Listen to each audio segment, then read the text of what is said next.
안녕하세요. 이제 강의를 시작하겠습니다. 제 어, 도정선 강사라고 하고요. 그리고 이제 제가 이번 입문 강의 이제 수업 소개를 간략하게 알려드리면, 제가 드리는 이 교재 첫 번째 페이지에 오늘 같은 경우는 상황 판단 교재가 없으신가요? 뒤로 가셔가지고 갖고 오시면 될 것 같아요. 혹시 1차 경험이 있으신 분이 있으실까요? 시험 경험이? 처음이신가요? 아, 처음이신가요? 그러시구나.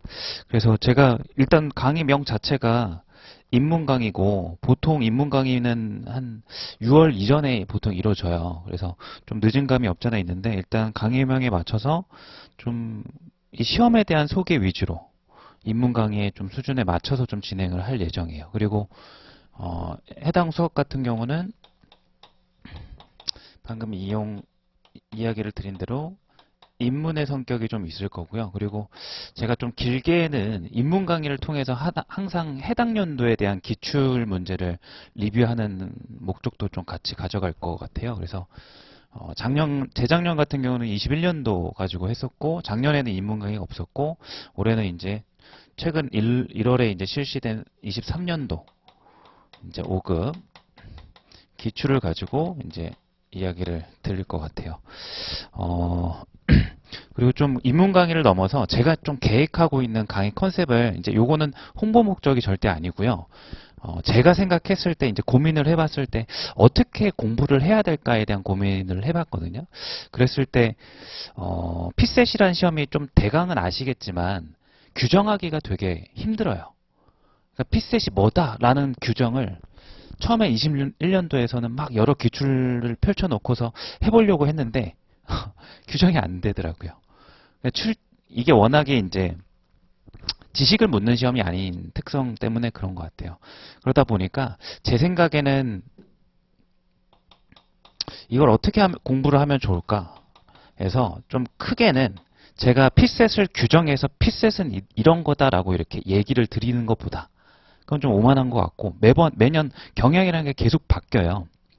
그래서 차라리 이 경향성을 같이 한번 경험을 간접적으로 해드리게끔 수업을 좀 짜볼까, 이렇게 생각을 올해는 하고 있어요. 그래서 일단 시작은 23년도 5급 기출을 가지고 시작을 해볼 거고, 요걸 통해서 이제 어떻게 보면은 그래도 이제 처음 시작이시다 보니까 각 문제 유형마다 풀이들이 조금 접근 방식이 있을 거 아니에요, 체계화된 게. 그런 것들을 이제 이 기출 하나를 가지고 공부를 한번 해보고, 그 다음에 다음 강의에서는 제 생각에는 13년도 기출부터 해가지고 18년도, 17년도까지네요. 17년도까지 하면 이제 개년수로는 5개년 기출이 나오고, 요거 정도를 가지고 이제 유형화 작업을 제가 하고 있는 게 있어요. 그걸 가지고 뭔가 이제 소재로 구체적으로 들어가서 이제 강의를 한번 해보고, 난 뒤에는 이제 뒤에 있는 18년도부터 최근에 이제 사실 23년도는 좀 특수하게 좀 쉬운 해여서 그런데, 어찌됐든 요거를 1개년도씩 한번 여기서 정립한 틀을 가지고 한번 계속 약간 스터디 느낌의 그런 강의를 한번 좀 계획을 해보고 있어요. 어, 그래서 이제 제가 이제 경험을 해보니까, 저도 뭐 여기에 시험장을 다 들어간 건 아니고, 제가 이제 17년도부터 들어갔었는데, 피셋 시험이 시작된 게 일단은 06년도부터 시작이 되었어요. 꽤나 오래됐어요. 그래서 이제 처음에는 목적이 이게 이제 뭐 공부를 해서 시험을 보게끔 하는 게 아니라 어떤 능력을 테스트하는 거죠. 지식을 테스트하는 게 아니라. 그래서 뭐 독해력이라든지, 이제 첫 페이지도 나와 있지만 뭐 이런 기본 능력들을 이제 테스트를 하는 거를 목적으로 두고서 이제 시작을 했는데, 처음에는 기출을 혹 안 살펴보셨겠지만 06년도부터 한 10년도, 한 11년도 정도까지는 이 시험이 뭔가 왔다 갔다 해요. 편집 상태도 조금 이상한 부분이 많았고, 문제 유형도 어떤 게 갑자기 나왔다가 갑자기 사라지기도 하고, 뭔가 이제 시험 초기에는 이 시험 자체가 정립이 조금 안 됐었는데 제가 살펴봤을 때 한 11년도 정도부터는 뭔가 그래도 유형이라는 게 어느 정도 잡혔어요. 그래서 보통은 가장 추천하는 건 13년도부터 이제 기출 문제를 한 10개년 정도 나오잖아요. 올해까지는 이제 11개년 정도가 나오는데 요 13년도에 그 외교원 시험 하나하고 5급 시험 하나하고 두 개가 시험지가 따로 있어요. 그러니까 여기가 시험 횟수는 2회분이 나와서 총 6개 분인데 요 정도 연도를 보시면 뭔가 그래도 유형은 계속 잡혀 있어요. 그래서 제가 생각했을 때 요 시기의 문제들을 한번 전체적으로 한번 분류를 해보면 그래도 유형화 분류가 좀 가능한 연도라서 제가 다음 강의를 요거를 기획을 하고 있고 여기서부터는 이제 스토리를 간략히만 이제 이야기를 드리자면 그러니까 이런 거예요. 피셋을 지금 접해 보셨나요? 풀어 보셨나요? 한번? 아직 한 번도 안 풀어 보셨나요? 한 번도 안 풀어 보셨구나. 그렇구나. 그러면 뭐 좀 추상적으로 설명을 드리자면 이것도 시험이다 보니까 유형들이 있을 거 아니에요. 모든 시험에 마찬가지로.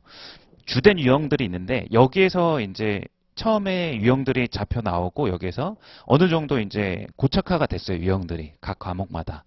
그러다가 보니까 이제 시험을 비슷한 수준으로 내면은 더 잘 볼 거 아니에요. 시험을 출제하는 인력처 입장에서는 그죠? 그럼 난이도를 이제 변별력을 주려고 난이도를 높일 고민들을 했을 텐데 여기에 특징들은 뭐냐면 기존에 있던 유형들을 심화를 하는 거죠. 예를 들어서 뭐 변수를 두 개를 주는 문제가 처음에 나왔다면 하나를 변수를 늘리는 거예요. 뭐 예를 들자면. 그러면 이런 식으로 고착화된 유형이 있는 상태에서 문제 난이도를 높이게 되면 아실 거예요. 굉장히 문제가 지엽적으로 변하죠. 그러다 보니까 이제 제 느낌, 이건 제 주관적인 해석인데, 요 16년도, 17년도 요쯤 되니까 막 너무 지엽적인 문제들도 많이 보이더라고요. 분명히 원리는 똑같긴 한데 계산이 복잡하고 고려해야 될 대상들이 너무 많고 그러다 보니까 이제 그게 더 심해질 수는 없잖아요. 그래서 딱 여기서부터 분기점이 좀 온 것 같아요. 한 18년도 정도부터는 그 뭔가 생소한 자료를 준다든지 형태를 바꾼다든지 유형을 새롭게 넣는다든지 그렇게 이제 변별력을 좀 높이기 시작하더라고요.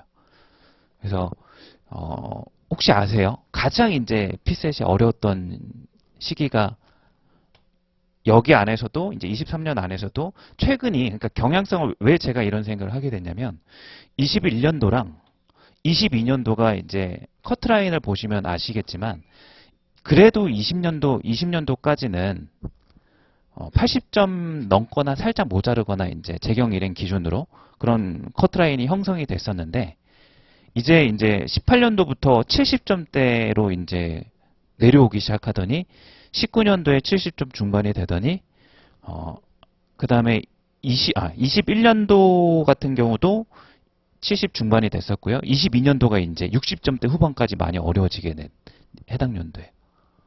네. 그러다 보니까 이제 이때는 피셋이 진짜 어렵구나라는 인식을 되게 하게 된 시기였고 또 이거를 어렵게 대비를 다들 하셨을 텐데 아시겠지만 올해는 역대 가장 쉬웠다라고 평가가 돼요. 그래서 쉬웠던 해도 세 과목이 다 쉬웠던 적은 별로 없는데 세 과목이 거의 다 쉬워가지고 그래서 제가 간략히를 이야기 드리는 이유는 아까 이야기 드린 대로 뭔가 지금은 일단 우리가 처음 입문이니까 올해 연도를 가지고 이제 여러 가지 문제들을 좀 접해보는 의미를 갖는 강의를 할 거고요. 입문 강의 때. 이제 다음 시즌 강의서부터는 요 정도 기간 동안의 문제들을 전체를 유형화해서 좀 유형 문제로 풀고, 그 다음에는 이제 여기는 제가 생각했을 때는 1개년도씩 이제 풀면서 약간 그 해 기출 전체에 대한 총평까지도 좀 같이 하는 그런 강의를 조금 생각을 하고 있습니다. 자. 그러면 이제 한번 들어가 볼게요. 오늘 포함해가지고 4일 동안 상황 판단 입문 강의가 시작되는데, 오늘 강의 같은 경우는, 해당 23년도 기출을 가지고 각 유형별로 대표가 되는 문제들을 한 2개 정도씩 오늘 좀 풀이를 한번 해볼 거예요. 그래서 제가 소개를 좀 드리고 싶은 거는 풀이의 해설이 아니라, 그러니까 풀이의 해설이 여러분들이 만약에 중요했다면 시중에 요새는 이제 오래되다 보니까 해설집이나 강의, 기출문제 해설 강의도 되게 많잖아요. 그죠? 근데 피셋이라는 강의가 효용을 느끼려면 제가 생각했을 때는 해설의 관점이 아니라 이 문제를 접근하는 그 시작의 관점이 중요하다고 생각이 들거든요. 그래서 저는 그 사고의 메커니즘의 관점에서 조금 이야기를 조금 많이 드릴 것 같아요. 그래서 여러분들이 만약에 그냥 풀어봤을 때와 그리고 저랑 이렇게 이야기를 들으면서 제 생각을 비교를 하시면서 그걸 교정을 해 나가셔야 돼요. 그래서 이제 크게는 그렇게 되고, 자, 그리고 조금 들어가기 전에 하나만 또 이야기를 드리자면, 제가 그래도 수험생을 하다 보니까 주변에서 피셋을 준비하는 케이스도 많이 보게 됐는데, 은근히 피셋이란 시험을 되게 많이 떨어지시더라고요. 한 재경 같은 경우는 경쟁률이 이제 3대1 정도가 되는데, 일행은 제가 알기로는 한 5대1 정도가 되는 걸로 알고 있어요. 전체로 보면 한 6대1, 5대1 정도가 되는 건 아는데, 그러면 비율로 따지면은 한 20%가 붙고 한 80%가 떨어지는 시험인 거잖아요. 그래서 조금 본인이 피셋이라는 시험이 공부를 안 해도 잘 보시는 분들이 분명히 있거든요. 제가 주변에서도 되게 많이 목격을 했기 때문에 수험생 분들마다의 그 각자 시작 위치가 달라요. 그래서 일단 수업 들어가기 전에 제가 제일 먼저 처음 시작해서 강조드리고 싶은 거는 일단 본인의 현 위치를 먼저 파악하셔야 돼요. 그래서 그 현 위치라고 하는 거는 뭐냐면 가능하면 이번 주 내에 40문제 정도를 시간을 재고서 풀어보시고 커트라인과 얼마가 차이 나는지 각 과목별로 판단을 좀 하셔야 돼요. 근데 이제 이게 시작 위치가 아니에요. 그런 다음에 이제 언제 또 테스트를 해보셔야 되냐면 피셋이란 이 과목 공부를 이제 만약 지금 시작을 하실 거면 한두 달 정도를 이제 정해진 시간에 공부를 하시고 난 뒤에 어느 정도 유형 파악이 됐을 때 그때 한 번 더 좀 생소한 기출문제 40문제를 또 테스트를 해보셔야 돼요. 거의 그때가 이제 시작점이라고 보시면 돼요. 그러니까 지금 아무것도 모를 때 보는 건 사실 큰 의미가 없을 수도 있어요. 왜냐하면 자료 해석 같은 경우는 봐보시면 막 30점, 40점 이렇게 나오거든요. 근데 그거는 낯설어서 어쩔 수가 없어요. 자료 해석엔 특히나. 그래서 그거 가지고 상대적 위치를 측정하는 건 의미가 없고 어느 정도 한 달, 최소 한 달 정도는 공부를 해보시고 꼭 봐보세요. 그렇게 봤는데 커트라인보다 만약에 한 5점 이상이 차이가 나시면 피셋을 진짜 많이 투자하셔야 돼요. 지금 내년 1차 시험까지 이제 벌써 2차가 끝나가지고 한 8개월 정도가 남은 시점이거든요. 그러니까 절대 가볍게 보지 마시고, 왜냐면 이런 케이스를 너무 많이 봤어요. 이게 590채라는 시험이 1, 2차 이렇게 동시 합격을 해야 최종 합격이 되는 거잖아요. 그러다 보니까 실제로 공부량도 2차가 훨씬 더 많아요. 근데 뭐 당연한 논리지만 이거를 합격하지 못하면 이걸 볼 응시 기회조차 없는 거잖아요. 그래서 이거는 가중치의 문제가 아닌 것 같아요. 사전식 배열인 거죠. 그렇죠? 이게 안 되면은 이걸 볼 수가 없는 거잖아요. 그리고 1차에 합격해야 여러분들이 2차 시험장에 들어갔을 때 얻는 게 은근히 많아요. 처음 2차 시험 떨어진다 하더라도.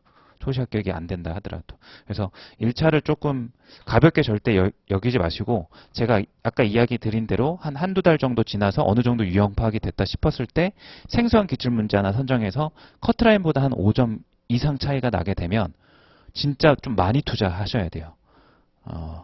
그래서 피셋이 좀 쉽게 점수가 오르지 않는 과목이기 때문에 좀 투자를 많이 하시길 권해드립니다. 자, 이제 한번 바로 시작해 볼게요. 이제 제가 드린 자료에서 첫 페이지에 보시면 이제 피셋 상황 판단 개관이라고 이렇게 되어 있어요. 그죠? 뭐 간단히 이제 제가 알려드리자면 제가 이제 궁금해서 그런데 혹시 올해 1차 시험장에 혹시 갔다 오신 분이 계실까요? 여기서? 없나요? 혹시 그러면 시간 제고 문제를 풀어보신 적은 있으실까요? 있으실까요? 네. 자, 일단 문제 문항수는 40문제로 구성이 되어 있어요. 상황 판단 같은 경우는. 이제 상황 판단을 넘어서 피셋이라는 시험은 총 4과목입니다. 헌법과 언어 논리, 자료 해석, 상황 판단. 그래서 헌법과 언어 논리는 같은 1교시의 시험을 보죠. 보통 오전에. 자, 그래서 이제 구체적으로 들어가면 상황 판단은 40문제고요. 보시면 책형이 다 있어요. 그래서 보통 두 가지 두 가지 책형이 존재하는데 책형마다 다른 지점은 뭐냐면 20문제, 20문제가 이렇게 구성이 총 40문제가 되어 있는데 하나의 가책형, 예를 들어서 가책형이라고 하면 1번부터 이제 20번까지 문제가 있고 21번부터 40번 문제까지가 이렇게 있잖아요. 근데 다른 나책형이라고 했을 때 다른 책형 같은 경우는 요 두 개의 순서가 바뀌게 돼요. 이렇게. 그래서 이제 여기에 21번부터 40번이었던 문제가 다른 책형에서는 1번부터 20번까지, 그 다음에 가책형에서 1번부터 20번까지였던 문제는 여기 다음 다른 책형에서 21번부터 40번까지 요 문항을 이제 구성하게 돼요. 그럼 단순히 이제 제가 이런 기계적인 설명을 드리려고 하는 게 아니라 여기서 이제 얻을 수 있는 거는 이 피셋이라는 시험이 일단 40문제로 구성되어 있는데 이 시험의 완결성은 40문제 단위가 아니라는 거예요. 그게 좀 중요할 수 있는 거죠. 일단 첫 번째 특징이 이제 문항수를 40문제로 봤을 때 만약에 두 개의 책형이 나눠져서 진행이 되는데 여기 1번부터 20번까지가 얘가 쉽고 만약에 이 뒤에 부분이 얘가 어렵게 되면 가책형을 받은 사람보다 나책형을 받은 사람이 불리해요. 그쵸? 그러니까 어려운 거를 먼저 풀면 당황하고 멘탈이 더 흔들릴 가능성이 높아요. 그렇기 때문에 거의 대부분이 문제 유형도 그렇고 문제 난이도도 그렇고 여기 1번부터 20번이랑 21번부터 40번까지의 이 두 개의 난이도나 구성이 거의 흡사해요. 근데 이제 이게 예외가 있었던 게 이제 연도가 언제냐면 최근에요. 코로나 때문에 보통 이제 책형 두 개를 따로 분류를 해줘서 한 사람이 이제 가형을 받으면 뒷사람을 나형을 받거든요. 근데 코로나 때 같은 경우는 이제 거리두기 때문에 책형이 딱 3년 동안 하나였어요. 근데 아마도 이제 거의 이제 그런 것들이 사회적인 이슈가 끝났고 이제 내년부터는 이렇게 책형이 나눠질 가능성이 높기 때문에 아마 요거는 계속 유지가 될 것 같아요. 그래서 여러분들이 일단은 이 상황 판단이나 자료 해석 언어 논리도 마찬가지지만 이 20문제 단위로 문제의 완결성이 생기고 있다라는 거는 좀 알고 계셔야 돼요. 그럼 이런 것들이 왜 중요하냐면 그 두 번째 이제 제가 적어 놓은 게 제한 시간이 이제 90분이잖아요. 그죠? 그럼 90분이고 문항수가 40문제이고 OMR 마킹 시간 정도를 아무리 적게 잡아도 3분. 보통 거의 대부분은 5분 전이나 좀 넉넉하게 가면 10분 전에 마킹을 시작하거든요. 그래서 마킹을 해놓고 그 다음에 이제 남은 문제를 보통 푸는 형식이에요. 그러니까 심리적으로는 사실상 문제를 정확하게 풀 수 있는 시간은 거의 80분이라고 봐야지 맞아요. 거의. 그러면 40문제를 80분에 풀어야 되면 한 문제당 이제 풀어야 되는 가용 시간이 나오잖아요. 2분이죠, 대략. 그죠? 그럼 진짜 마지막까지 한번 시간을 내가 집중력 있게 쓰겠다고 해서 몇 초 좀 늘어날 거예요. 2분 10초, 뭐 11초 뭐 이렇게. 그죠? 그럼 여기에 이 시험의 가장 큰 특징은 이거예요. 모든 시험은 다 제한 시간이 있어요. 근데 피셋만의 특징이라고 얘기를 하려면 이 40문제와 이 90문제 이 간에 연계가 안 된다는 거죠. 그러니까 이 시험의 특징이 올해만 좀 제외해요. 올해가 좀 쉬워서 좀 올해만 제외인데 올해같이 특수한 해가 아닌 일반적이라면 항상 40문제를 90분에 푸는 거는 상위 한 제가 봤을 때 1%도 안 되는 것 같아요. 소수점 퍼센트 제외하고는 일반적으로는 거의 불가능해요. 그러니까 우리가 뭐 1등, 2등 목표로 하시는 거 아니잖아요. 그죠? 커트라인만 넘기면 1차는 아무런 가중치가 없단 말이죠. 그럼 커트라인을 넘기는 거를 목적으로 봤을 때 일반적으로 얘기하자면 여러분들은 일단 모든 과목에서 이 90번이라는 시간 동안 사실상 한 80분 정도 잡고서 한 문제당 2분 정도를 풀어야 돼요. 그러면 뭐가 중요한 거냐면 모든 문제를 다 풀겠다는 관점은 절대 안 맞는 거죠. 한 문제를 4분을 투자해서 풀었다. 그거 안 좋은 거예요. 그거를 틀리고 나머지 두 문제를 풀어야죠. 무슨 느낌인지 알죠? 그죠? 그래서 거의 대부분은 평균적으로 한 4문제에서 5문제, 많으면 한 8문제에서 10문제를 뭐 못 풀고 넘어가는 해도 있어요. 어려울 때는. 근데 그럼 이렇게 봐보시면 여러분들이 문항을 문제를 푸실 때 일단은 1문부터 이제 하나의 문제를 가지고 2분 안에 풀어야 되는 거고요. 그럼 이 20문제 단위로 이제 얘기를 한번 해볼게요. 1번부터 20번 문제가 있는데 문제를 순서대로 푸는 것 그런 건 개인의 선택이지만 한 문제를 푸는 데 있어서 내가 2분 안에 못 풀 것 같다는 문제를 어떻게 하셔야 되는 거죠? 넘겨야 되는 거잖아요. 그러려면은 2분 안에 못 풀 것 같다는 느낌을 받아야 되는 거잖아요. 그죠? 그게 이제 보통 이 수험가에서는 그거를 이제 보는 눈을 성구안이라고 해요. 보통 흔히 용어가. 그래서 여러분들이 이 문제를 보고서 여기 이 문제가 단순히 풀이가 중요한 게 아니라 내가 이거를 2분 안에 풀 수 있을까? 혹은 2분 30초 안에 풀 수 있을까? 라는 고민을 항상 하셔야 돼요. 제가 구체적 내용이 이따가 들어가겠지만 요 얘기부터가 제일 첫 번째일 것 같아요. 피셋은 이거예요. 한 문제를 2분에서 아무리 많이 잡아줘도 3분 안에 풀 수 있는가를 여러분들이 항상 그냥 디폴트로 깔고 공부를 하셔야 돼요. 그래서 풀이를 아무리 어려운 문제라 하더라도 그냥 넘길 수 있는 용기도 필요하고 이 기준을 이제 잡으셔야 되는 거죠. 자, 그러다 보면 1번부터 20번 문제를 풀 때에는 쉬운 문제가 있을 거고 어려운 문제가 있을 거 아니에요. 그죠? 그러면 경향적으로 보면 1번부터 10번이 일반적으로 평균적으로 경험적으로 얘가 훨씬 더 쉬워요. 그리고 11번부터 20번이 여기가 더 어려워요. 그리고 상황 판단 같은 경우는 항상 19번과 20번이 세트 문제로 두 문제가 나오는데 오히려 이제 요게 더 쉽거든요. 그래서 1번부터 10번까지랑 19번부터 20번까지를 먼저 푸는 게 거의 대부분이긴 해요. 요거는 이제 꼭 강요는 아닙니다. 그럼 결국 상황 판단에서 조금 어렵게 나오는 문제는 11번부터 18번이라고 얘기를 할 수 있는데 이제 보통 이렇게 가져가는 거죠. 만약 이 경향성을 그대로 믿는다면 얘하고 얘가 쉽다고 그랬으니까 여러분들이 얘하고 얘를 먼저 푸는 게 맞겠죠. 그죠? 그러고 나서 이제 나중에 요거를 푸는 전략으로 이제 가는 게 일반적이에요. 근데 이제 제가 하는 얘기는 여기서 절대 그치면 절대 안 되고요. 항상 거의 매년 한 문제 정도는 이 부분에서 쉬운 문제가 존재해요. 한 문제 최소.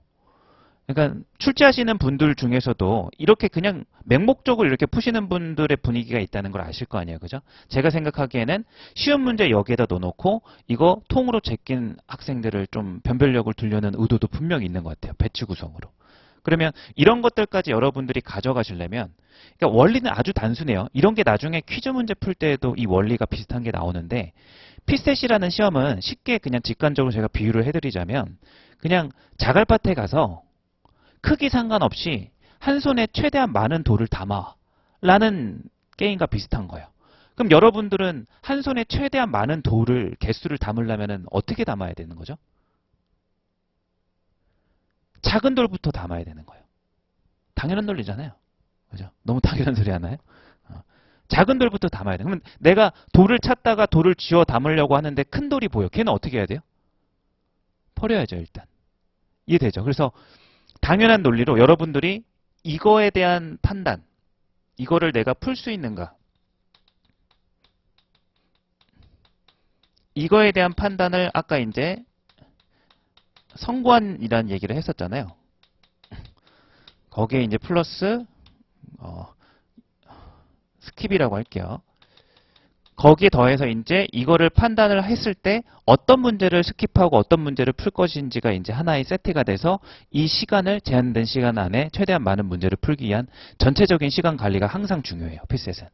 그래서 여러분들이 기출 분석을 할 때에도 이거는 같이 들어가야 돼요. 내용적인 뿐만이 아니라. 그래서 추천드리는 건 항상 어떤 리뷰를 하시게 되면 이 문제는 내가 실전에서 첫 번째로 풀어야 됐을까? 혹은 두 번째까지는 가용할 수 있거든요. 그래서 쭉 80분을 1번부터 40번까지 한 번에 푸시는 분들도 있는 반면에 뭔가 자신만의 기준을 정해놓고 일단은 내가 한 1분 30초 안에 먼저 풀 수 있는 문제들을 골라서 풀겠다. 한 40분이나 50분 안에. 그렇게 1차적으로 한번 쓱 풀고 그때는 이제 여기 주로 있는 문제들을 풀게 되는 거죠. 두 번째에 남은 문제들 안에서 이제 순서대로 보는 게 아니라 골라내는 거예요. 그런 것들이 이제 특히나 자료 해석이나 언어보다도 상황 판단이 중요해요. 난이도가 이제 있는 퀴즈 문제들이 많기 때문에. 그래서 이제 요거는 문항수하고 제한 시간에 이제 관련해서 이제 여러분들이 가장 중요하게 제가 생각하는 요 판단을 항상 가져가라는 얘기로 이제 정리를 하고요. 그 다음에 이제 요거는 왜 적어놨냐면 상황 판단 같은 경우는 언어 논리 1교시 하고 그 다음에 밥 먹고 자료 해석하고 그 다음에 쉬었다가 마지막으로 상황 판단을 보게 돼요. 가장 힘들 때죠. 진짜 보면 시험장에 가면 이 교시 때는 진짜 거의 표정이 달라요. 오전하고. 오전에는 뭔가 결이 차인 표정인데 마지막 교시는 표정들을 보면 될 대로 되라는 표정이 딱 다 드러나 있어요. 그래서 이때 가장 멘탈이 많이 무너지는 시간이기도 해요. 실전적으로. 그래서 뭐 요거 같은 경우는 지금 우리가 공부하는 데는 별 큰 의미가 없고요. 나중에 이제 8월 이제 8개월 정도 지나서 한 내년 1, 2월 달에는 좀 생각을 하셔야 돼요. 체력 관리라든지 시험장에서 어떻게 시간 계획을 할지, 뭐 사갈지, 뭐 포도당이라든지 뭐 포도당 캔디 뭐 이런 것도 구비도 하기도 하고요. 뭐 지금 중요한 얘기는 아니니까 넘어가겠습니다. 자, 이제 그래서 크게는 컨텐츠와 상관없이 이 시험의 특징에 요거 하나요. 시간 제한이 너무 크다는 거예요. 타임 어택 시험이라는 거죠. 그래서 좀 쉬운 문제 위주로 가시면 되는 거고 리뷰할 때도 어려운 문제를 무조건 다 하려고 하는 완벽성을 기하지 마세요. 자, 두 번째로 한번 넘어가 볼게요. 이 피셋 상황 판단의 특징, 그래서 조금 구체적으로 들어가서 이 과목이 물어보는 능력을 제가 한번 좀 나열을 해본 거예요. 그래서 첫 번째는 독해력을 물어요. 보통 상황 판단에서 주어지는 지문 같은 경우는 법조문이 가장 첫 번째로 많이 주어지게 되고요. 그 다음에 이제 언어 논리에서 주어지는 것처럼 그냥 일반적인 글들이 이제 있어요. 그래서 아무래도 독해력이 좋게 되면 똑같은 소재를 하더라도 친숙한 소재면 그 내용 파악이 좀 빠르죠. 그리고 뭐 꼭 필요한 건 아닌데 속독 연습하신 분들은 글을 읽는 속도도 분명 관련이 돼 있겠죠. 그래서 뭐 그런 것들이 좀 작용이 되고요. 그리고 인식 속도 같은 경우는 결국 이거 같은 경우는 많이 풀어보면은 좀 빨라져요. 그리고 여기에서 제가 이제 하나 더 넣어놓은 거 이제 구조 독해. 이거는 이따 이제 좀 들어가서 제가 2교시 정도에 한번 이야기를 드릴게요. 그래서 많이 1번이나 2번 같은 경우는 유형 익히기나 뭐 양치 같은 경우는 결국 시간을 투자를 많이 하시면 이런 것들은 좀 나아지지 않을까. 이제 여기까지가 제가 수험적으로 독해력과 인식 속도에 대해서 이야기를 드릴 수 있는 거고 이 세 번째 논리적 사고력이라고 적었잖아요. 그죠? 그 논리적 사고력이라고 하는 게 이제 논리라는 게 이제 방향 중에 크게 대표적으로는 두 가지가 있잖아요. 연역적 논리라는 게 있고, 그죠? 귀납적 논리라는 게 있죠. 제가 이제 잘 드는 비유 중에 하나가 뭐 이런 건데, 어떤 지식을 추론하는 방식 중에 내일 해가 뜰 거라는 거를 다들 믿으시나요? 내일 해가 뜰 거라는 걸 믿으시나요? 믿죠? 다들 믿잖아요, 그죠? 근데 이제 어떻게 믿느냐가 방식이 다른 거죠. 만약에 이게 1000년 전, 2000년 전에 물어봤다면 대부분 그때도 아마 믿었을 거예요. 그죠? 그럼 왜 믿었냐고 물어보면 보통 이런 답이 나왔을 거예요. 아니, 내가 살아오고 나서 어제도 뜨고 그제도 뜨고 3일 전에 뜨고 계속 떴으니까 내일도 뜨겠지. 이게 어떤 방식인 건지 아시죠? 경험적으로 일반화하는 게 이제 귀납의 형식인 거잖아요. 그죠? 근데 이제 연역은 뭐예요? 이제 과학이 발달하고 지구 공전이나 자전 궤도에 대한 계산이 가능해지고 그에 따라 시간에 따른 상대적 위치를 지구와 태양에 계산을 할 수 있게 되잖아요. 만약 그런 논거를 가지고 추론을 하게 되면 이게 연역의 방식이 되는 거죠. 이해되시죠? 그죠? 그래서 상황 판단에서 제가 문제를 풀 때는 어느 하나만 사용하진 않더라고요. 그래서 이 연역적 논리, 흔히 가장 많이 여러분들이 아마 접해봤을 게 고등학교 때 뭐 미성년자이실 때 이제 수학에서 가장 많이 사용하는 논리가 연역이죠. 유일하죠. 수학은 모든 것들이 이제 연역 논리를 사용하니까. 근데 상황 판단 문제를 풀 때 이 연역 논리가 이거는 참 애매하긴 한데 키우기는 어려운데 발휘만 되면 문제가 그냥 되게 어려운 문제가 갑자기 쉽게 띡 풀리는 문제들도 있어요. 그래서 제가 생각했을 때는 이거를 좀 키웠으면 좋겠는데 이걸 단기간에 키우기가 어렵죠. 이거는. 그래서 이거는 뭐 제가 수업 시간에 드릴 수 있는 얘기는 드리겠지만 솔직히 말하면 저는 이런 생각을 했다라는 식의 이야기를 하겠지만 그게 전이가 돼서 다른 문제 유형에서 그 생각을 여러분들이 똑같이 하는 건 사실 힘들어요. 미리 이야기를 드리지만. 그래서 만약에 내년 시험보다 더 길게 보고 계신다면 이런 연역적 논리를 키우기 위한 뭔가를 같이 병행하시면 도움이 돼요. 근데 너무 그렇게 되면 산으로 갈 가능성이 높아지죠. 뭐 그렇게 될 거면 철학책 읽어야 되고요. 수리논리 폴즈 뭐 이런 거 풀어야 되는 거고요. 길게 가게 되면. 근데 이제 길게 봤을 때 방금 얘기한 것들이 분명 도움되긴 해요. 소재도 익숙하면 도움이 돼요. 이따가 이제 문제도 하나 같이 풀 건데 배경 지식이 있는 것과 없는 것은 진짜 천지차이에요. 필셋에서. 근데 그 모든 배경 지식을 학습한다는 건 어렵잖아요. 그래서 제가 이런 얘기를 드린 거예요. 대신에 장기적으로 제가 여기서 드리는 하나 그래도 드릴 수 있는 얘기가 있어요. 자, 제가 밑줄을 한번 쳐볼게요. 유형 익히기나 양치기는 단기적으로 할 수 있는 그냥 최선의 방법이에요. 그죠? 그럼 이 두 가지의 방법은 여러분들이 필셋 문제를 접하고 문제를 풀어보고 리뷰를 하고 이걸 해봤자 딱 어떤 수준까지만 끌어올리실 수 있냐면 본인이 가지고 있는 독해력과 연역적 사고 능력의 한계치까지밖에 못 올려요. 근데 그건 모르는 거예요. 그 한계치까지를 올렸는데 커트라인보다 낮게 나오죠. 아까 한 얘기가 이거예요. 한 달 공부라는 게 이 공부를 얘기한 거거든요. 한 달 공부를 해보시고 즉 양치기 문제 많이 풀어보시고 본인의 점수가 나올 거 아니에요. 그게 나왔을 때 커트라인보다 한참 못 미치다는 것은 지금 현재 이 수험생 집단에서 그 커트라인 평균적인 수준에서 이게 좀 부족하다는 거예요. 논리적 사고력이나 독해력 같은 것들이 기본 능력이 부족하다는 거예요. 그러려면 이제 뭐 다음 선택지가 둘 중 하나잖아요. 다른 길을 가던가 다음 회의 시험을 보시던가. 그죠? 그러면 그때 만약에 여러분들이 고민을 하게 된다면 지금은 우리가 이제 당장은 8개월 뒤만 보고 얘기를 드리는 거니까 장기적인 것도 좀 써드릴게요. 이거는 단기 전략이에요. 이제 장기적 전략 같은 경우는 아까 이야기를 드린 대로 첫 번째가 제일 첫 번째는 그래도 1차 여기 다들 그 5급 시험이신가요? 그죠? 각 직렬별로 그 2차 과목을 병행하시는 게 그래도 혹시 1차만 올인하시는 것보다 2차까지 병행하시는 게 은근히 필셋에서도 도움이 돼요. 2차 수험 과목에 대한 배경 지식을 가지고 지문을 꼭 한두 문제씩은 내거든요. 그래서 경제학이나 행정법이나 그리고 이제 행정학 같은 과목들을 공부를 해보시면 굉장히 철학과 연계가 돼 있어요. 명시적으로 어떤 관념을 제시하진 않지만 그런 게 기반으로 깔려 있기 때문에 제 생각에서는 현실적으로 장기적 전략에서 제일 첫 번째가 그나마 이건 것 같아요. 이거는 수험에서 벗어나지도 않고. 그럼 이제 그 다음부터 제가 수험에서 벗어난 좀 얘기를 해드리자면 철학 관련해서 기초 철학 같은 경우를 공부를 하시면 서적 같은 걸 하나 정해서 한 6개월이든 길게는 1년이든 하루에 30분이든 이렇게 보시는 것도 필세 처리 아닐 때 좀 도움이 될 수가 있어요. 그 다음에 이거는 상황 판단의 한정에서만 드리는 얘기입니다. 수리 퍼즐 있죠? 그 시중에 논리 퀴즈나 이런 수리 퍼즐 관련된 거를 좀 푸시는 게 요거까지 하는 거는 좀 너무 먼 얘기일 수도 있어요. 하지만 이런 것들이 있잖아요. 이렇게. 그럼 이제 이 정도로 이야기를 드리고 다시 한번 보시면 결국 필셋이 어떤 걸 측정하시는지 알겠죠? 누가 더 빨리 주어진 정보를, 새로운 정보를 파악하고 그거에 대한 답을 정확하게 하느냐.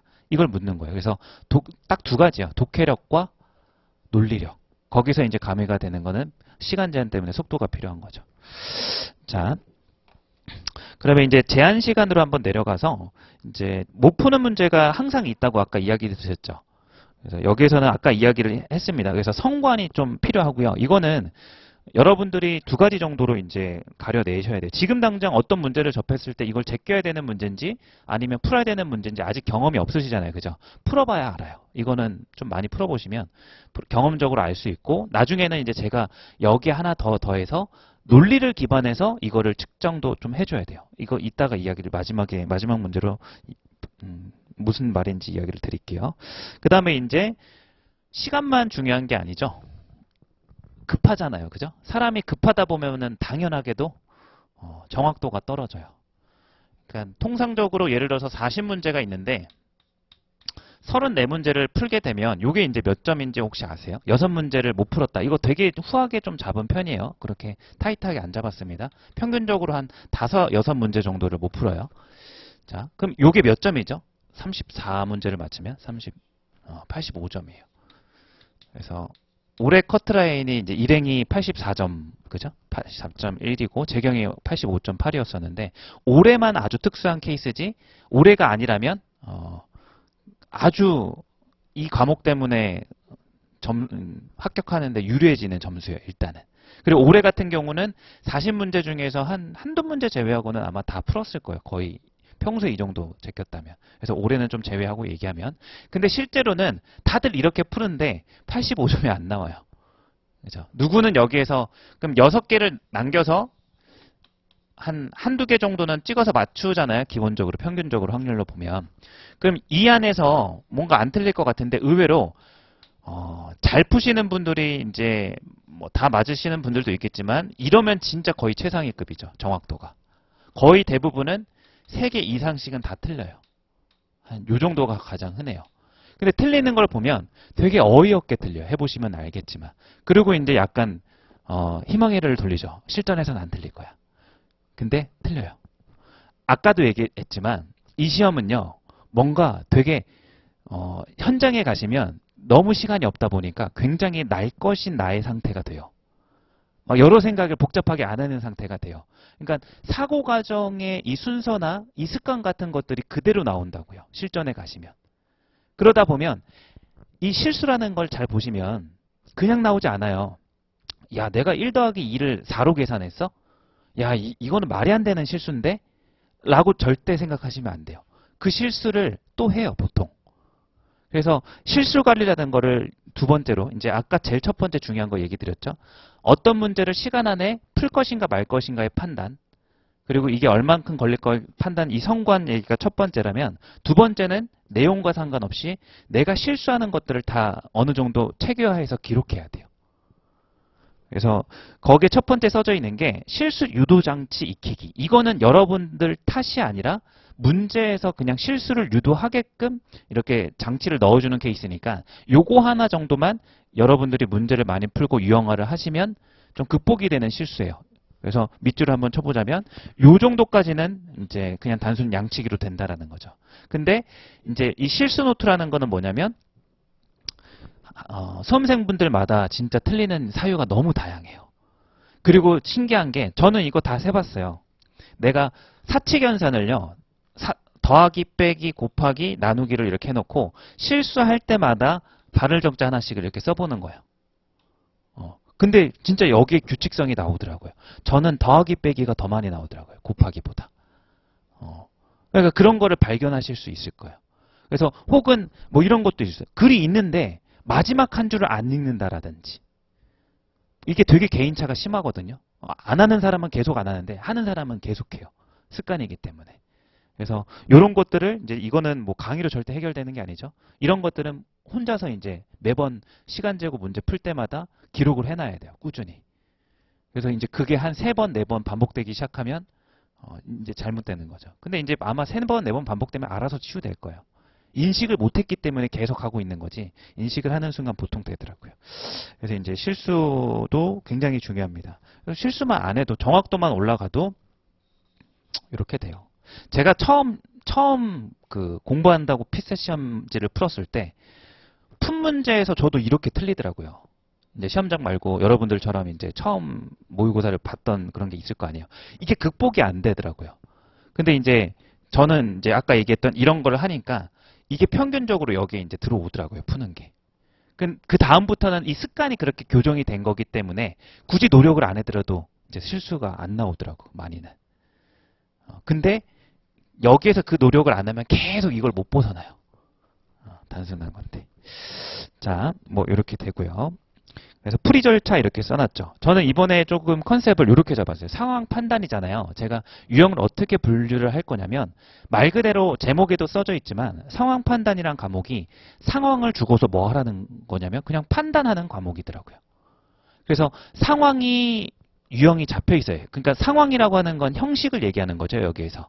그래서 거기에다 써놨다시피 대표적으로는 상황의 종류로는 법조문, 그리고 정보글, 언어 논리처럼 정보글도 같이 나와요. 그리고 조건 명제. 그래서 그 논리학이나 수학에서 얘기하는 조건과 명제 구분하실 수 있나요?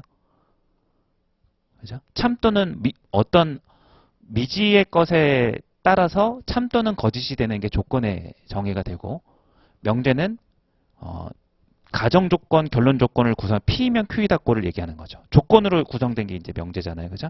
그래서 보통 이런 조건 명제 형식으로 주는 것들이 있더라고요. 크게는 이렇게 세 개로 저는 나눴습니다. 그래서 이런 세 개의 종류를 줘놓고 이 시험은 뭘 하라 그러냐면 그 세 개의 상황마다 판단을 하라고 해요. 그래서 그 판단하는 사고의 유형으로 또 분류를 해놨어요. 제가 그래서 거기 써놓은 게 일치부합하는 유형이 가장 흔하게 있고요. 그래서 주어진 대로 문제 주어진 것을 맞는지 틀린지 요걸 확인하는 문제가 가장 기본 문제 첫 번째로 나와요. 그리고 두 번째가 이제 주어진 걸 통해서 법조문이나 정보나 조건 명제를 통해서 추론하는 문제도 간혹 있습니다. 그리고 계산하는 문제가 있어요. 계산하라. 뭐 가격을 계산하라. 인원수를 계산하라. 그 다음에 이제 마지막 요게 여러분들이 이제 공부를 해보시면 알겠지만 논리 퀴즈가 요게 이제 거의 상황 판단의 핵심이죠. 난이도도 가장 높고 실제로 스킵을 가장 많이 하는 문제들로 구성되어 있어요. 그래서 여기는 단순히 이제 뭐 수학 같은 문제들도 존재하고요. 그다음 논리학의 논리 퀴즈 같은 문제들도 존재합니다. 그래서 요거를 한번 일단은 입문 강의니까 저는 상황에 맞춰서 이거를 세 개를 이제 분류를 해놨습니다. 하나 정도만 하고 이제 맛배기로 구체적 컨텐츠로 한번 들어가 볼게요. 다음 페이지 한번 넘어가 보시면요.